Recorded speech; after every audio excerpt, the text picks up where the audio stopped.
बरादरान मिल्लत इस्लामी अस्सलामु अलैकुम व रहमतुल्लाहि व बरकातुहू। अल्हम्दुलिल्लाह अल्हम्दुलिल्लाहिल हन्नानिल मन्नान अल्लज़ी खलक़ल इंसान व अल्लमहुल बयान वस्सलातु वस्सलामु अला रसूलिही सय्यिदिल इंसी वल जान व अला आलिही व अस्हाबिही ज़विल खैरि वल इहसान अम्मा बअद। फ़अऊज़ु बिल्लाहि मिनश शैतानिर रजीम बिस्मिल्लाहिर रहमानिर रहीम। वला तुफ़सिदू फ़िल अर्ज़ि बअद इस्लाहिहा सदक़ल्लाहु मौलानाल अज़ीम। बारगाह रिसालत मुआब सल्लल्लाहु अलैहि वसल्लम में दुरूद पाक का हदिया पेश करें। अल्लाहुम्मा सल्लि अला सय्यिदिना मुहम्मदिन मअदनिल जूदि वल करम व आलिही व अस्हाबिहिल किराम व इब्निहिल करीम व बारिक व सल्लिम सलातन दाइमतन सरमदन अबदा। अल्लाह अज़्ज़ा व जल कुरान पाक में फरमाता है, जमीन की इस्लाह किए जाने के बाद इसमें फसाद मत मचाओ। फसाद क्या है? इंसानों का जीना तंग कर देना, किसी भी एतबार से हो, हत्ता के रास्ते में कचरा डालना, ये भी एक फसाद है। लोगों के चलने फिरने के लिए तकलीफ दे चीज कोई रख देना, ये भी फसाद है जमीन पर। और अल्लाह तबारक व तआला इसको सख्ती के साथ मना फरमाता है कि जमीन में फसाद मचाने वाले अल्लाह को पसंद नहीं है। मुझे यहां बात ये अर्ज करनी है कि इस्लाम वो अजीम दीन है जो दुनिया से फितने और फसाद को खत्म करने के लिए आया। किसी की बालादस्ती, किसी की जबरदस्ती इस दीन पाक में नहीं है। आपको अंदाजा हो तो मैं बताऊं, ईरान के एक बादशाह के पास नबी पाक सल्लल्लाहु तआला अलैहि वसल्लम के एक सहाबी गए, सफीर बन करके गए थे। तो बादशाह ने पूछा कि कौन सा दीन तुम लोग लेकर के आए? तो सहाबी ने एक जुमले में यूं कहा था, वो दीन हमारे पास आया है जो इंसान को इंसानों की इबादत से हटाकर खालिक की इबादत में लेकर जाता है। इंसान को इंसान की बालादस्ती या उसकी तमाम तर महकूमियत से हटाकर अल्लाह अज़्ज़ा वजल की बारगाह में सरनिगू करता है। अब मामला यह है कि लोगों ने अपने अपने ख्यालात से इस्लाम की तस्वीर अपने दिमाग में बना ली है। हर कोई ये समझता है कि इस्लाम इस तरह से है, इस्लाम इस तरह से है। इसी वजह से कुछ ऐसे इंसिडेंट पेश आते हैं जो अपने राय से और अपने दिमाग से कुछ मुसलमान कर जाते हैं। एक बात याद रखें, वो इस्लाम नहीं हो सकता, किसी मुसलमान का काम हो सकता है। इस्लाम वही है जो रसूलुल्लाह सल्लल्लाहु तआला अलैहि वसल्लम से साबित हो और उनके सहाबा ने करके दिखाया, वही इस्लाम है। आज पूरी दुनिया जिस तरह से टारगेट पर रखी हुई है, ये मुसलमानों के कामों की वजह से, इस्लाम के तालीमात की वजह से नहीं। काश अगर वो इस्लाम की सच्चाइयों को पढ़े होते तो उन्हें अंदाजा होता कि इस्लाम ये है नहीं, लेकिन ये काम जो हो रहा है ये किसके थ्रू हो रहा है।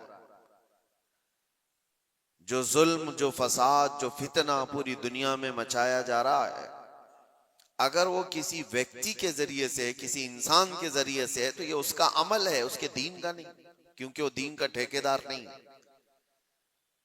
अगर कोई मुसलमान शराब पीता है और उसमें मस्त होकर लोगों से लड़ता भिड़ता है तो ये उसका अमल है, ये दीन का हिस्सा नहीं।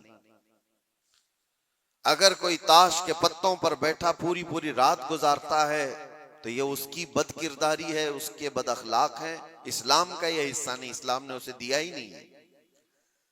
कोई नौजवान आवारा बिगड़ा हुआ लड़कियों की तरफ गलत नजरें मारता है और पाकबाज खवातीन की जिंदगी के लिए वो दुश्वार बन गया है, तो वो शैतान है, वो इस्लामी हिस्सा नहीं है।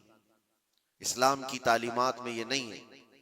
रब तबारक व तआला ने जो दीन हमें अता फरमाया रसूलुल्लाह सल्लल्लाहु अलैहि वसल्लम के जरिए से, वो इतना पाक है, इतना पाक है कि इस पूरी कायनात में इस्लाम आया ही है फितना और फसाद और हर बुराई को खत्म करने के लिए। क्या वजह है कि जिस दौर में इस्लाम की तबलीग और इशाअत हो रही है मक्का मुकर्रमा में, कौन से लोग थे हुजूर पाक सल्लल्लाहु अलैहि वसल्लम के मुखातब? वहां पर कौन लोग थे? वही लोग तो थे जो शराब नोशी में फख्र करते थे, जुआबाजी उनका शियार था, औरतों को बाजारों में लाकर नीलाम कर देते थे, बच्चियां पैदा हो तो गर्दन मरोड़ कर दफन कर देते थे। ये वही लोग तो थे उस वक्त। लेकिन नबी मुहतरम सल्लल्लाहु ताला अलैहि वसल्लम की तबलीग और इशाअत के बाद एक एक बुराई का खात्मा हुआ या नहीं, पूरी तारीख इसकी गवाह है। एक एक बुराई खत्म होती चली गई।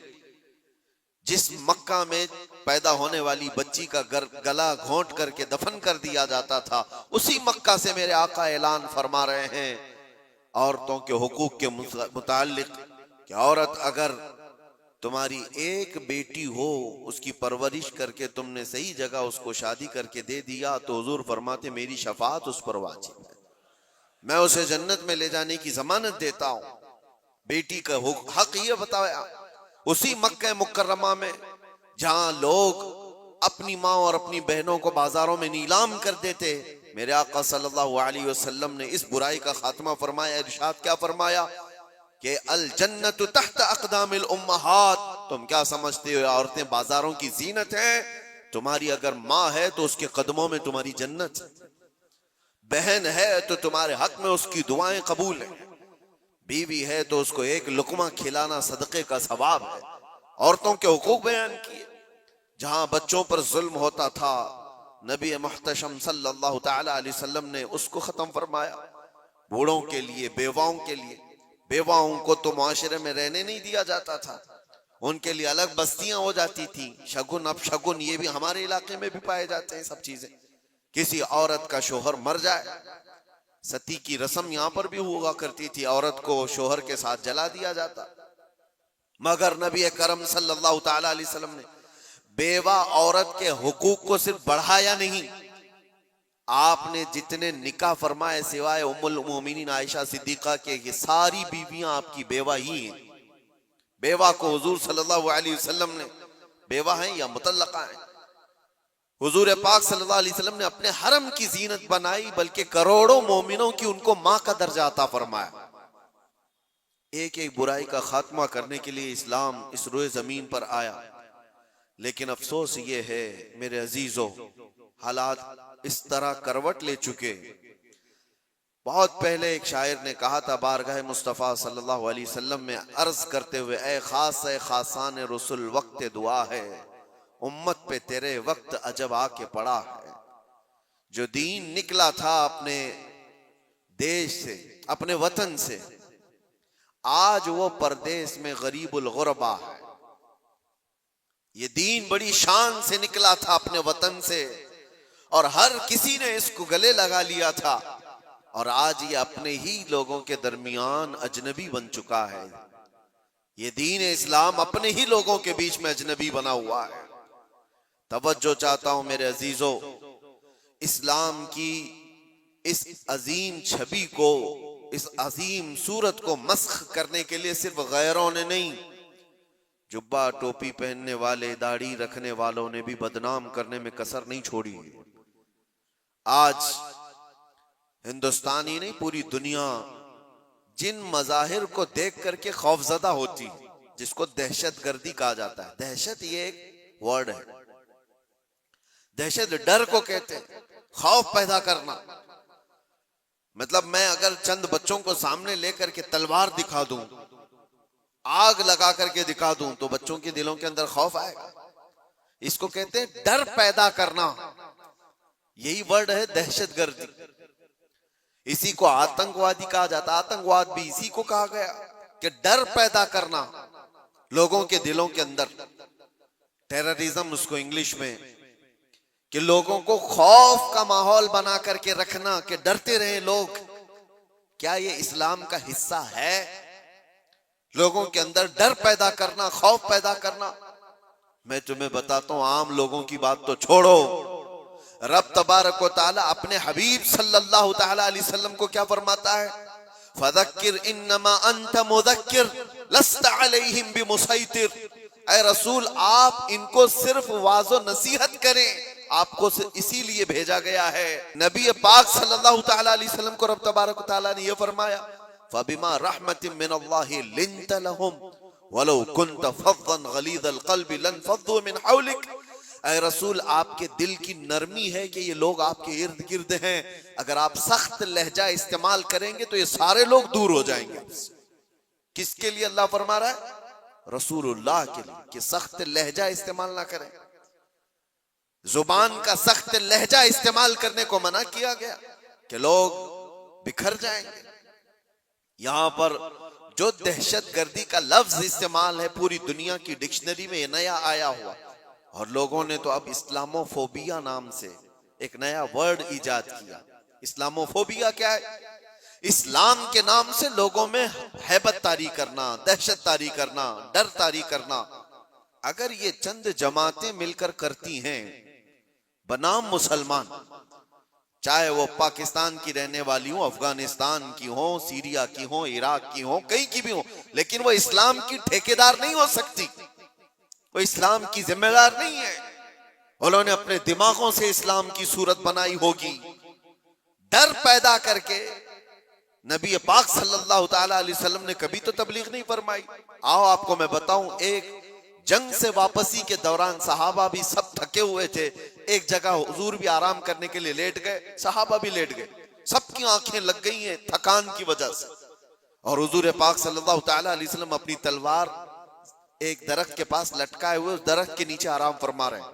अचानक एक दुश्मन जमात का शख्स आया जो मुसलमान भी नहीं थे।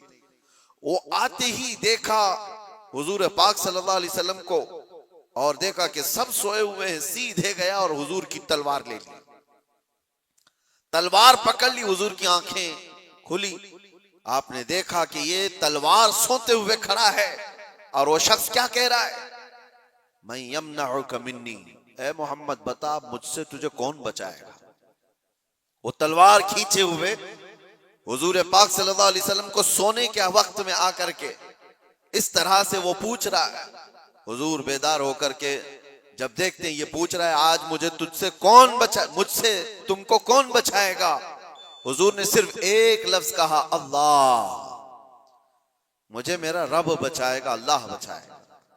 वो सामने वाले के जिस्म के अंदर पता नहीं कपकपी तारी हुई और अचानक तलवार उसके हाथ से गिर गई, तलवार उसके हाथ से गिर गई और हुजूर पाक सल्लल्लाहु तआला अलैहि वसल्लम ने वो तलवार अपने हाथ में ले ली।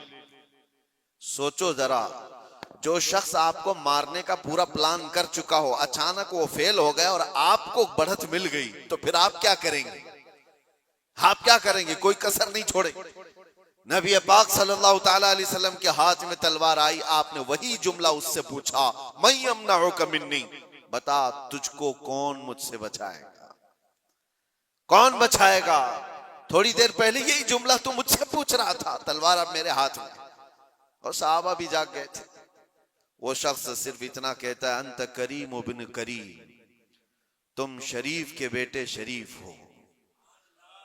बस मैंने इतना ही सुना है। हुजूर पाक सल्लल्लाहु अलैहि वसल्लम ने तलवार नीचे रख ली और कहा, जाओ मैंने तुम्हें आजाद किया और माफ कर दिया। सख्ती के साथ जो तलवार उठाया है, दुनिया का तो दस्तूर है, लड़ाई उसके साथ होती है जो आपसे लड़ने आया हो।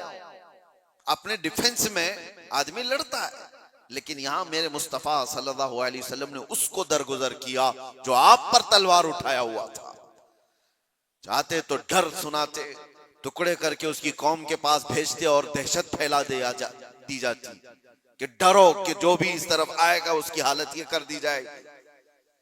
नागुज़ेर हालात जब पैदा हुए तब जंगें हुई हैं, बहुत ऐसी हालतें आ गई हैं कि जीना तंग कर दिया गया है, तब जंगें हुई हैं।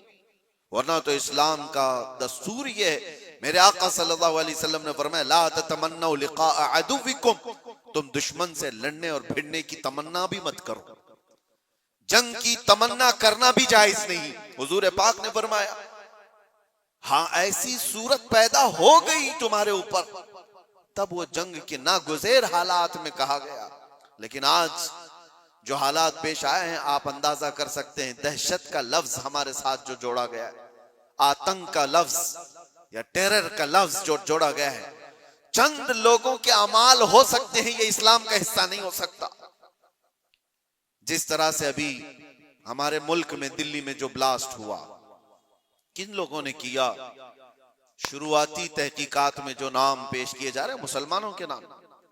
कौन से मुसलमान हैं ये लोग? क्या चाहते थे? और इससे हासिल किसका फायदा हुआ?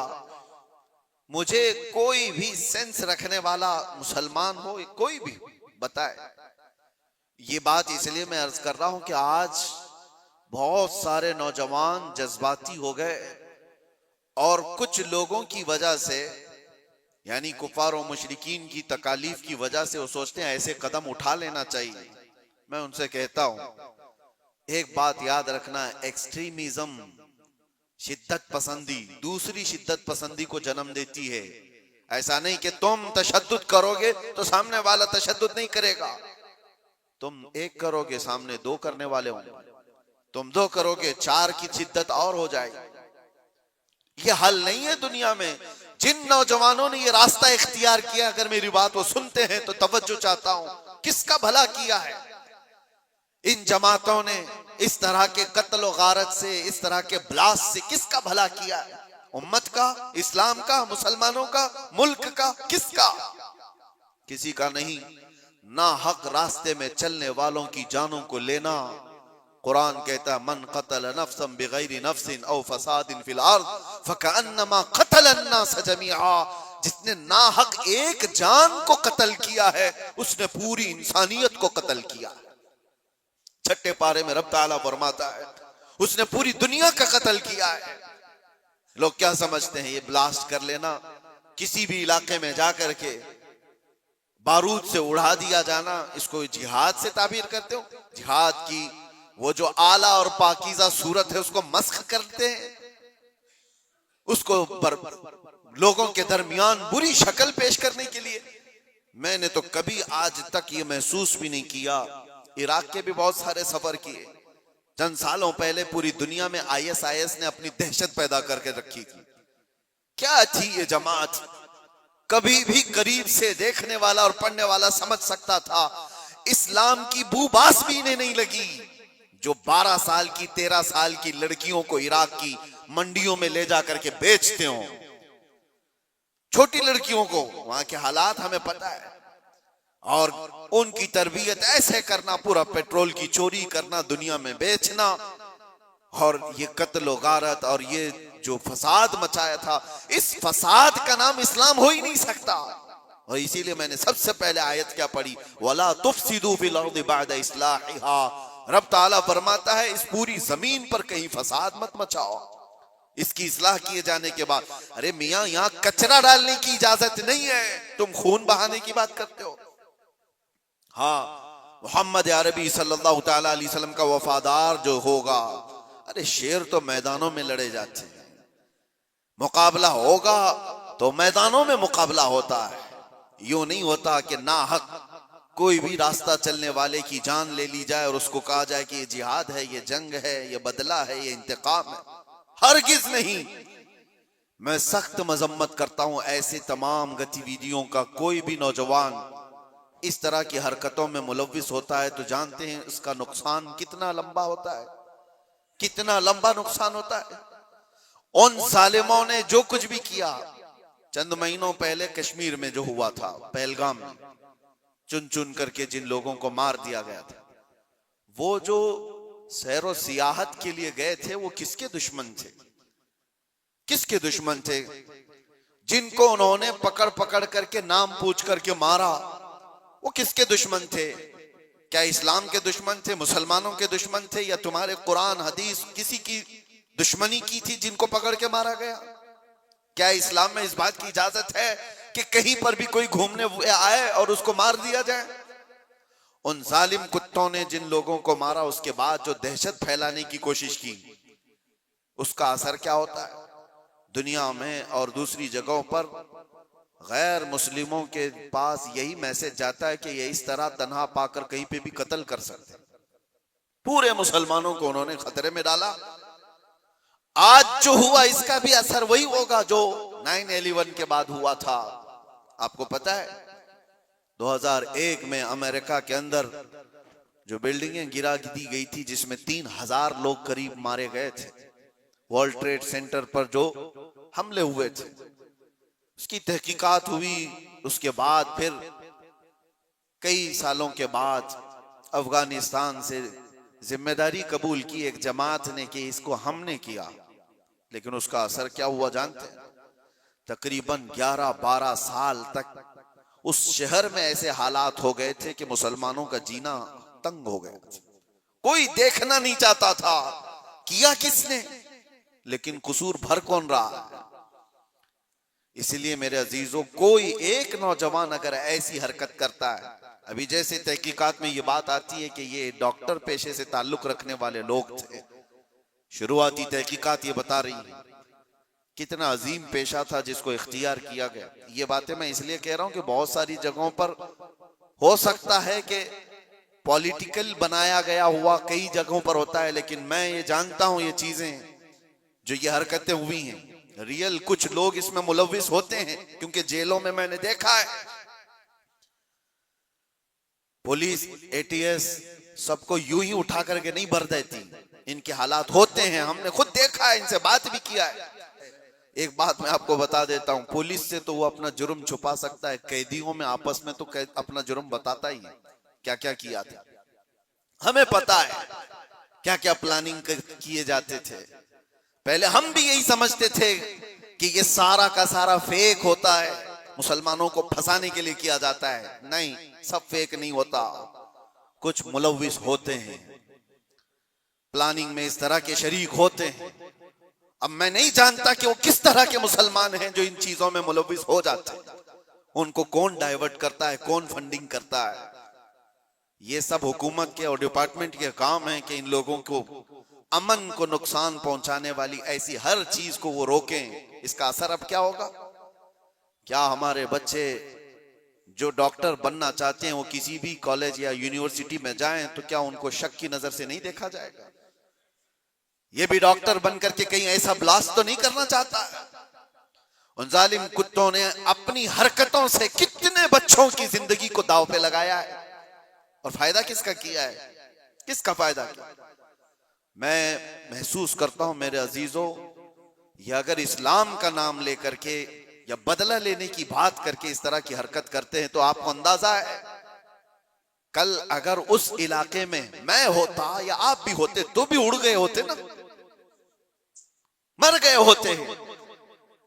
उन्होंने किसी को नहीं देखा है कि चलने वाला कौन है, क्या है। क्या यही इस्लामी जंगों का निजाम है?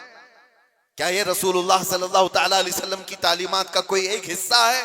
सुनो, मेरे आका सल्लल्लाहु तआला अलैहि वसल्लम प्रॉपर जंग में भी जब भेजते थे तब भी सहाबा को फरमाते थे रास्ता चलते हुए कोई बैठा हुआ आदमी हो तो उसकी तरफ तलवार नहीं उठाना। मेरे आका सल्लल्लाहु अलैहि वसल्लम, ये तो जंग की हालत भी नहीं है अभी हमारी, कहीं जंग की हालत में है हम लोग? जंग की हालत में नहीं, प्रॉपर जंग जहां हो रही होती वहां के लिए भी मेरे आका फरमाते कि वहां के बूढ़ों के साथ कोई बदतमीजी ना हो, औरतों के साथ लड़ाई ना हो, हामिला औरत है तो उसको छुआ ना जाए, उनको कैदी नहीं बनाया जाए। और ये तो छोड़े, नबी पाक सल्लल्लाहु अलैहि वसल्लम अपने सहाबा को जब भेजते तो ये भी तालीम देते कि जिस इलाके में जा रहे हो उनकी जो भी इबादत गाह है, इबादत गाह को तोड़ फोड़ नहीं करोगे, वहां के दरख्तों के पत्ते नहीं उखाड़ोगे, जो तुमको मारने की कोशिश किया उसके साथ तुम्हारी लड़ाई होगी। ये निजाम था। और यहां बैठे बैठे किसी को उड़ा देना, इस्लाम से कोई, मेरी इन बातों को कुछ लोगों तक मुझे पता है पहुंचती होंगी और वो शिद्दत पसंदी में कहते हैं कि शायद ये भी यहाँ की मसलहत पसंदी और हिकमत पसंदी के एतबार से बात कर रहे होंगे। हमको ये सारी मसलहत पसंदी की जरूरत भी नहीं, हम किसी की जी हुजूरी करने के लिए बात नहीं कर रहे हैं, हम बात इसलिए कर रहे हैं कि मेरे दीन पर जब कभी धब्बा लगने की सूरत आए तो हम चीख करके बोलेंगे, चाहे वो हमारे अंदर मौजूद कोई मुनाफिक हो उसको भी पकड़ करके हम बेनकाब करेंगे कि इसका ताल्लुक मेरे मुस्तफा की जात से हो ही नहीं सकता। इसलिए हमें बोलना जरूरी है, चाहे वो इस्लामी नाम से कोई मुल्क भी हो, पाकिस्तान, अफगानिस्तान, इराक, शाम, कहीं पर भी पनपने वाले, हम सबसे पहले टटोल करके देखेंगे। तुम्हारे चेहरे को देखकर, तुम्हारी दाढ़ी को देखकर, तुम्हारे जुब्बे कुब्बे को देखकर, तुम्हारे निजाम हुकूमत को देखकर हम ये नहीं समझ लेंगे कि ये खलीफा आ गया है, ये इस्लाम का बोलबाला आ गया है। सबसे पहले हम टटोल करके देखेंगे कि इसकी सीरत सिद्दीक़ अकबर से मिलती है या नहीं, फारूक आजम से मिलती है या नहीं, उस्मान और अली से मिलती है या नहीं, इसकी तालीमात में मेरे मुस्तफा का इश्क झलकता है या नहीं। अगर नहीं झलकता, हम अपनी ठोकर पर उसको रखते हैं, चाहे वो कितनी ऊंची पगड़ी पहनता हो। हाँ, अगर मेरे मुस्तफा का वफादार है तो किसान का बच्चा भी हो तो हमारे सर का ताज। मेरे अजीजों, बस मैं ये बात इसलिए अर्ज कर रहा हूं कि लोगों ने जो शक्ल बिगाड़ने के लिए कोशिशें की हैं, आप सबकी भी जिम्मेदारी है। आप जानते हो, मैंने कैद की हालत में देखा था कुछ वो लोग जो सिर्फ और सिर्फ सोशल मीडिया पर ऐसे एक्टिव थे कि उनको सारी खबरें मालूम थी, कहां क्या क्या हो रहा है। मतलब दूसरे मुल्कों में जो ये टेरर एक्टिविटीज हो रही हैं, सारी चीजें, और वो बंद भी हैं, कैद भी हैं, बहुत सारे ऐसी सारी चीजें मैंने देखा। तो इन चीजों में तुम्हें किसने हुक्म दिया है? अल्लाह ने, रसूलुल्लाह ने, कि तुम ये सारी चीजें करते रहो। नौजवानों, सोशल मीडिया तुम्हारे हाथ में है तो इसका इस्तेमाल भी सही अंदाज से करो, सही तरीकों से करो। जबरदस्ती ऐसे स्टेटस लगाना जो किसी दूसरे के अंदर दहशत पैदा करे, डर का माहौल पैदा करे, हराम है। एक स्टेटस की बात कर रहा हूं। तुम अगर अपनी जात से लोगों को डराते हो तो ये हराम काम कर रहे हो। वजह यह है कि लोग सिर्फ और सिर्फ तुमसे नहीं डरेंगे, पूरे इस्लाम से वो डरने लग जाएंगे। वो मोहम्मद अरबी सल्लल्लाहु अलैहि वसल्लम की तालीमात से डरने लग जाएंगे। माहौल तो ये पैदा करो कि लोगों ने प्रोपेगेंडा फैलाया था मदीने में, कुफार और मुशरिकीन ने, कि मुसलमान ऐसे होते हैं, वैसे होते हैं। एक औरत आई अबू बकर सिद्दीक रज़ियल्लाहु ताला अन्हु के पास, यहूदी औरत, कहा मुझे बहुत डर लगता है। डर किसने पैदा किया था? मुसलमानों ने नहीं, कुफार और मुशरिकीन ने प्रोपेगेंडा फैलाया था। यहूदी औरत डर के मारे आई सिद्दीक अकबर के पास, कहती है मुझे मदीने में नहीं रहना, यमन जाना है मेरे रिश्तेदारों के पास, मुझे अमन के साथ भेज दिया जाए। हजरत अबू बकर सिद्दीक ने एक ऊंटनी मंगवाई, 2 जवान सहाबा को बुलाया और कहा इस खातून को सही सलामत यमन तक पहुंचा के आओ। औरत बैठ गई, वो सोचती रही ये 2 नौजवानों को मेरे साथ कर दिया गया, पता नहीं रास्ते में ये क्या कर डाले। अल्लाह अकबर, तारीख बताती है वो 2 नौजवान सहाबी चलते रहे, वो खातून बैठी रही। जब जब कोई चौकी आती लोग पूछते कौन है, कहां से है, क्या है। वो नौजवान सिर्फ इतना ही कहते सिद्दीक अकबर की मेहमान है, यमन जा रहे हैं और हम सफीर हैं और इनकी हिफाजत के लिए चल रहे हैं। पूरे यमन तक का रास्ता तय हो गया। वो खातून कहती है एक नौजवान भी मेरी तरफ निगाह उठाकर नहीं देखा। सही सलामत पहुंचने के बाद वो खातून अपने रिश्तेदारों को जमा करती है और कहती है मैं तो डर के मारे मदीने से भाग कर आई थी, मुझे खबरें इसी फैलाई गई थी, मुझे डर था, एक दहशत का माहौल था, मैं अपने रिश्तेदारों में आई थी, लेकिन सबसे मैं ऐलान करती हूं कि मैं वापस मदीने जा रही हूं, इसलिए कि उससे ज्यादा अमन मुझे और कहीं नहीं लगता जो मेरी इज्जत की हिफाजत करे। ये माहौल पैदा करो नौजवानों, माहौल तो ये पैदा करो कि लोग तुम्हारा इस्तकबाल करें। आज लोग तुम्हें अपने मोहल्ले में घर देने से डरे नहीं कि इनको घर देंगे तो पता नहीं ये क्या कर डालेगा, गंदगी कर डालेगा, घूर घूर करके लोगों को परेशान कर डालेगा। ये तो दहशत पैदा करने वाला माहौल है, क्यों नहीं दिया जाता? डर का माहौल पैदा करने की बजाय अमन का माहौल ऐसा पैदा करें, मोहब्बत का माहौल ऐसा पैदा करो कि लोग तुम्हारा इस्तकबाल करें। आपको पता है 19 साल के मोहम्मद बिन कासिम को हिंदुस्तान में जब वो पहले कदम रखा था, अपने इलाके के इलाके दिए थे और कहा था ऐ नौजवान तू अपनी हुकूमत चला, हम तेरे पीछे चलने को तैयार हैं। अखलाक देखा था, किरदार देखा था, औरतों की हिफाजत करने वाले जवान को देखा था तो दुनिया कदमों में थी। अखलाक वो पैदा करो, दहशत का माहौल नहीं, डर का माहौल नहीं। मैं सख्त तरीन जुमलों से मजम्मत करता हूं इस तरह के हमलों का। और जाहिर सी बात है, हम जिस मुल्क में रह रहे हैं मेरे अजीजों, दर्द हमें इस बात का भी होता है, हम अपने मुल्क में कचरा भी नहीं फेंकना चाहते, तो ना हक बिरादराने वतन चाहे वो कोई भी हो, उनकी जान लेने की इजाजत कैसे दी जा सकती? क्या ये मेरे मुल्क जहां मैं रह रहा हूं, आप रह रहे हैं, उसकी इज्जत पर खतरा नहीं है? उसकी हिफाजत, उसकी सिक्योरिटी पर खतरा नहीं है? और सिर्फ मुल्क में रहने वालों के अंदर दहशत नहीं पैदा हुई है, पूरी दुनिया में जहां ये मैसेज जाएगा, लोग जो आने वाले होंगे वो डर जाएंगे, पता नहीं इनके यहां ऐसे हालात। तो क्या ये मुल्क की छवि को बर्बाद खराब करने की कोशिश नहीं?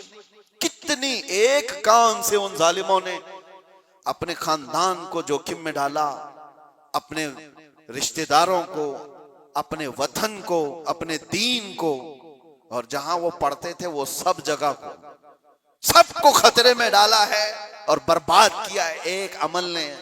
इसीलिए कुरान ने क्या कहा, ना हक किसी एक की जान लेने का मतलब है पूरी दुनिया की कत्ल करने के बराबर, और किया उन्होंने, इंसानियत के कत्ल के बराबर है। अल्लाह ताला ऐसी गतिविधियों में मुलव्विस रहने वाले मुनाफिकों से हमारी हिफाजत फरमाए।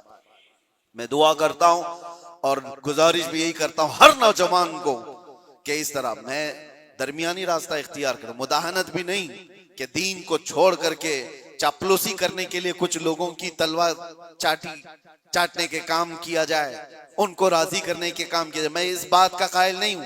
लेकिन यह बात भी जरूर कहूंगा कि ऐसे शिद्दत पसंद कोई तहरीक हो, कोई तंजीम हो, कोई ऐसी गतिविधियां हो रही हो, उनसे तुम्हारा कोई ताल्लुक ना रहे, उनके दरमियान। हाँ, आपको अपने नबी पाक की मोहब्बत पर भरोसा है या नहीं? मेरे नबी पाक सल्लल्लाहु अलैहि वसल्लम से जो इश्क है, मुझे कामिल भरोसा है, मैं तन्हा भी मैदान में रहूंगा, मेरे नबी की मदद आएगी, रब तबारक तआला की मदद होगी। जब हमें ये यकीन है अल्लाह हमारे साथ है, रसूलुल्लाह की मोहब्बत हमारे साथ है, हमारा चलना फिरना ही रास्ते में काफी हो जाया करता है। इसीलिए मेरे अजीजों, मोहब्बत रसूल पर भरोसा रखो, अल्लाह की जात पर यकीन रखो, हालात यूं ही अच्छे हो जाएंगे। अल्लाह करीम हम सबको इस मुल्क के अमन व अमान अता फरमाए, और बरकतों वाला और खुशहाली वाला, अमन व अमान वाला मुल्क हमें अता फरमाए। जालिमों के जुल्म से और नजर बद से अल्लाह ताला हम सब की हिफाजत फरमाए, और मोमिनीन के दरमियान, हमारी जमात के दरमियान जो छुपे हुए गद्दार मुनाफिकीन हैं, अल्लाह तबारक व तआला उनको बेनकाब फरमाए और उनको कैफरे किरदार तक पहुंचाए। व आखिरु दावाना अनिल हम्दुलिल्लाहि रब्बिल आलमीन। अस्सलामु अलैकुम।